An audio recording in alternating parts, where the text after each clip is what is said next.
À noter que Victor Schœlcher, bien évidemment, c'est le seul homme qui a milité contre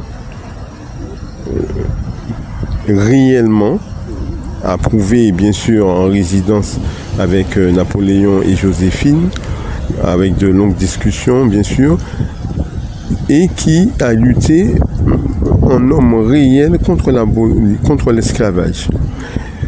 Mais, bien sûr, il y a d'autres auteurs et il y avait déjà depuis avant 1848, un siècle avant et depuis le départ du conflit racial, mené des actions contre la traite raciale, bien sûr, à préciser. Et Victor Schœlcher, bien sûr, c'est un Martiniquais qui est né d'une mère martiniquaise.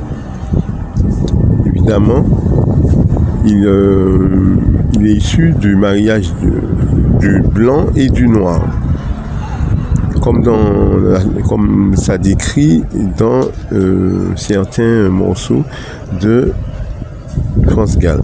Il faut savoir que Victor Schœlcher a mené un réel combat parce que la royauté ne voulait pas, poussée par d'autres, bien sûr, les riches marchands de l'époque, les bourgeois, ne voulaient pas abolir l'esclavage, évidemment.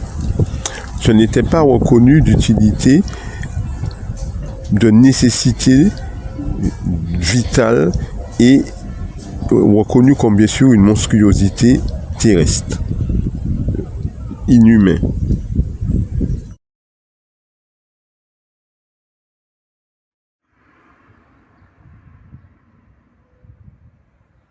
Ouais, c'est le plus beau lycée que j'ai déjà vu, c'est le meilleur lycée que j'ai déjà vu, avec une structure très spéciale, spécifique, qui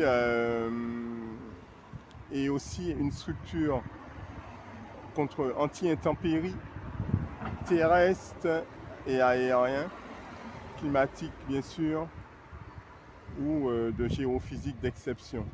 C'est le plus beau lycée que j'ai déjà vu en architecture, qui répond à des exigences spécifiques vu comment c'est la tragédie qui nous a amenés dans cette situation d'exception.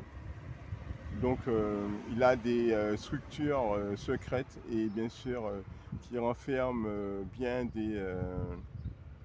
une technicité avant-gardiste, une technologie de pointe qui répond à des exigences scolaires spécifiques bien sûr au département ultramarin français suite aux 500 ans d'exploitation raciale. Allez, ciao.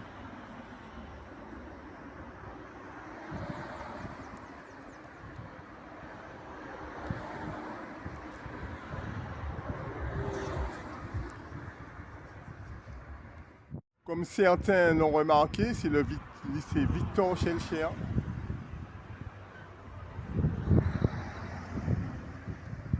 Le lycée Victor Schœlcher est le lycée le mieux structuré pédagogiquement du monde, le mieux structuré aussi en réussite. C'est le lycée le plus performant, où le taux de réussite est le plus est d'une excellence. Bien sûr, le lycée Victor Schœlcher à Fort-de-France, Martinique. C'est une cité ultramarine, un département ultramarin français. Eh oui, Valérie Moutoussami, reporter journaliste. Bien sûr, nous sommes à la date du 22 mai.